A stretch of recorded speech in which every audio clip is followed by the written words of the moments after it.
नमस्कार साथियों, एक बार फिर से मैं अवनीश कुमार श्रीवास्तव ऑनलाइन क्लास में आप सभी का स्वागत करते हैं। हम लोग पढ़ रहे थे मौलिक अधिकार के बारे में और मौलिक अधिकार मैंने लगभग आपको सारे पूरी जितनी भी सारे मौलिक अधिकार थे वो मैंने सारे आपको क्या किया, कंप्लीट करा दिए। पहला मौलिक अधिकार पढ़ाया मैंने आपको समानता का अधिकार, दूसरा पढ़ा दिया स्वतंत्रता का अधिकार, तीसरा शोषण के विरुद्ध अधिकार, इसके बाद धार्मिक स्वतंत्रता का अधिकार, संस्कृति और शिक्षा संबंधी अधिकार, और कल की क्लास में मैंने आपको पढ़ाया था क्या,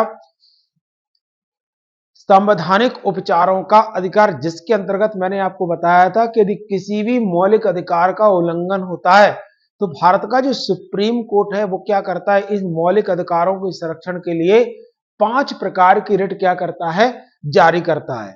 प्लीज अगर ये आपको वीडियो अच्छा लगे तो प्लीज इसे लाइक करें, कमेंट करें, सब्सक्राइब करें और मुझे कमेंट बॉक्स में जरूर बताएं कि आपको मेरा वीडियो कैसा लगता है। आर्टिकल 32 तक मैंने आपको क्या किया था, पूरा कंप्लीट करा दिया। आज हमारे पास 3 आर्टिकल और बचते हैं। पहला है आर्टिकल 33, 34 और 35, 33, 34 और 35, 3 आर्टिकल और पढ़ना है। इसके बाद आपका मौलिक अधिकार से संबंधित जो टॉपिक है वो क्या हो जाएगा, पूरा कंप्लीट हो जाएगा। अब जितनी भी सारी आपके पास बुक्स हैं उससे आप पूरे ओटी लगाएं, मौलिक अधिकार से कोई भी क्वेश्चन ऐसा नहीं होगा जो आपसे नहीं बनेगा। आशा मेरी यही है कि जितनी सारी चीजें हमने पढ़ी है मौलिक अधिकार के बारे में, तो एग्जाम की दृष्टि से जो भी इंपॉर्टेंट पोर्शन था वो मैंने आपको सब क्या किया, कंप्लीट करा दिया। अब आपका काम केवल इतना है कि मौलिक अधिकार से संबंधित कोई सी भी किताब ओटी की बुक लेकर आप उससे मौलिक अधिकार जितने भी सारे एग्जाम में क्वेश्चन जो पूछे जाते हैं वो सारे के सारे लगाएं, और अगर नहीं बने तो प्लीज मुझे कमेंट बॉक्स में आप जरूर बताएं कि सर हमसे ये वाला क्वेश्चन नहीं बना। चलिए अब 3 आर्टिकल में और पढ़ना है। आर्टिकल 33, इसके बाद पढ़ेंगे आर्टिकल 34 और आर्टिकल 35। तो सबसे पहले आर्टिकल 33 में है क्या, आर्टिकल 33 में क्या किया कि संसद को यह शक्ति प्रदान की गई है, किसके लिए, पार्लियामेंट के लिए या संसद के लिए यह शक्ति प्रदान की गई है कि वह सशस्त्र बलों, जितने भी सारे आर्म फोर्स हैं वो, अर्धसैनिक बलों और जितनी भी सारी हमारी खुफिया एजेंसी है, कौन कौन हो गया, पहला सशस्त्र बल हो गया, अर्धसैनिक बल हो गया और खुफिया एजेंसियों के मौलिक अधिकारों को प्रतिबंधित करने का अधिकार प्राप्त है, किसके पास, संसद के पास। यदि हमारी संसद चाहे तो क्या कर सकती है, सशस्त्र बलों, अर्धसैनिक बलों और तीसरा कौन सा, खुफिया एजेंसियों के अधिकारों पर क्या कर सकती है, प्रतिबंध लगा सकती है। क्यों, जिससे कि वे कर्तव्यों का उचित पालन कर सकें। पहला किस लिए प्रतिबंध लगाया जाता है, कि वह अपने कर्तव्यों का उचित पालन कर सके, और दूसरा क्या, कि सेना में अनुशासन बना रहे। यदि मौलिक अधिकारों पर प्रतिबंध नहीं लगेगा तो क्या होगा, सेना का अनुशासन खत्म हो सकता है। इसके लिए हमने क्या किया, संसद को यह शक्ति प्रदान की है कि वह इतने भी सारे हमारे पास सशस्त्र बल हैं, अर्धसैनिक बल हैं या खुफिया एजेंसी है, उन सभी के मौलिक अधिकारों पर क्या कर सकती है, संसद प्रतिबंध लगा सकती है, जिससे सेना में अनुशासन बना रखे और उनको कर्तव्यों का क्या कर सके, उचित रूप से पालन कर सके। ये था हमारा आर्टिकल कौन सा, 33 के बारे में हमें क्या करना है, इतना केवल याद करने की आवश्यकता है। इसके बाद है अगला आर्टिकल है 34। आर्टिकल 34 में क्या दिया है, मौलिक अधिकारों पर प्रतिबंध कब लगता है, मौलिक अधिकारों पर प्रतिबंध तब लगता है जब भारत के किसी भी क्षेत्र में क्या हो, सैन्य अधिनियम, सेना विधि या मार्शल लॉ क्या हो, लागू हो। तो जब पूरे भारत में कहीं भी क्या हो, मार्शल लॉ लागू हो, तब संसद क्या कर सकती है, मौलिक अधिकारों पर प्रतिबंध लगा सकती है। एक किसमें दिया है, आर्टिकल 34 के अंतर्गत दिया गया है। और आज के लिए लास्ट आर्टिकल बचता है आपका कौन सा, आर्टिकल 35 में क्या है, आर्टिकल 35 में क्या है कि इस आर्टिकल के तहत भारत की जो संसद है, जितने भी सारे हमने मौलिक अधिकार पढ़े उनमें से कुछ मौलिक अधिकारों को प्रभावी बनाने के लिए क्या कर सकती है, अपनी नियम बना सकती है या उनको लागू करने की शक्ति प्राप्त है। कौन कौन से ऐसे अधिकार हैं, आर्टिकल 16(3), आर्टिकल 32(3), आर्टिकल 33 और 34।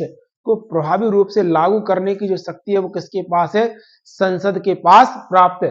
परंतु यह जो अधिकार है वो किसके पास नहीं है? राज्य विधानमंडल के पास नहीं है। आया समझ में? क्या है इस आर्टिकल के तहत कुछ ऐसे आर्टिकल है इनको प्रभावी बनाने की जो शक्ति है वो किसके पास है? संसद के पास है। तो हमसे पूछ सकता है आर्टिकल 35 में कौन कौन से ऐसे आर्टिकल है जिनको प्रभावी रूप से लागू करने की शक्ति संसद के पास है? तो पहला कौन सा हो जाएगा? आर्टिकल 16(3), दूसरा को हो जाएगा आर्टिकल 32(3), तीसरा 33 और चौथा कौन सा हो जाएगा? 34। इनको लागू करने के लिए जो शक्ति है वो किसके पास है?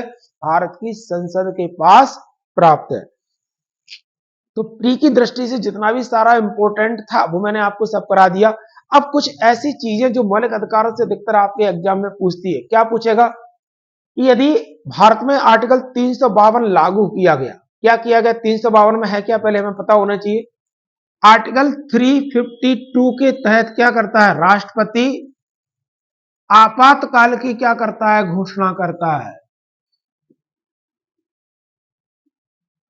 आर्टिकल 352 के तहत भारत का जो राष्ट्रपति है वो क्या करता है? आपातकाल की घोषणा करता है। तो आपातकाल की जैसे ही वो घोषणा करेगा तो आर्टिकल 359 के तहत भारत के जितने भी सारे मौलिक अधिकार हैं, केवल दो को छोड़कर, आर्टिकल 20 और आर्टिकल कौन सा? 21। तो मैंने लिख दिया आर्टिकल 20 और 21 को छोड़कर जितने भी सारे मौलिक अधिकार हैं उन सभी का निलंबन किया जा सकता है।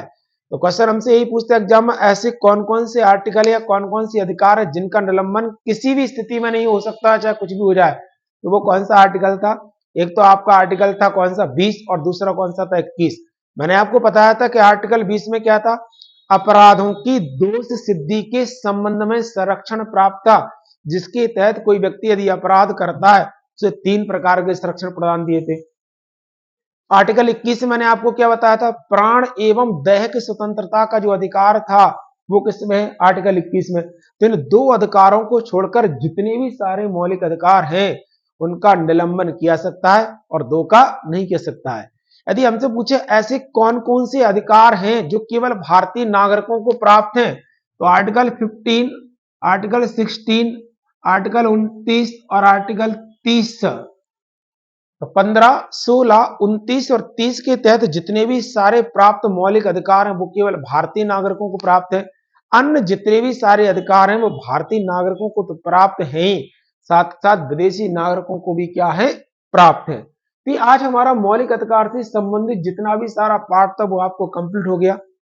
कल की क्लास में मैंने आपको पहले ही बताया था जब वीडियो खत्म किया था कि कल हम पढ़ेंगे, कल की क्लास में नीति निर्देशक तत्व डीपीएसपी के बारे में हम क्या करेंगे? पढ़ेंगे। तो थोड़ा सा आप भी पढ़ना। कल से हम क्या करेंगे? नीति निर्देशक तत्व के बारे में एक एक आर्टिकल करके क्या करेंगे? उसको पढ़ेंगे। 36 से लेकर 51 तक ये दिया है पूरा। तो 4 या 5 आर्टिकल एक दिन में हम पढ़ेंगे, 4-4, 5-5 करके 2-3 बार की क्लास होगी। उसमें हम सारा का सारा क्या करेंगे? पूरा नीति निर्देशक तत्व को क्या करेंगे? खत्म करेंगे। और यदि मौलिक अधिकार से संबंधित वीडियो आपको अच्छा लगा है तो प्लीज मुझे कमेंट करके बताएं और चैनल को सब्सक्राइब करें। इससे आपको क्या होगा? नेक्स्ट वीडियो होगा उसका नोटिफिकेशन आपके पास तक पहुंच जाएगा। तब तक के लिए जय हिंद, जय भारत।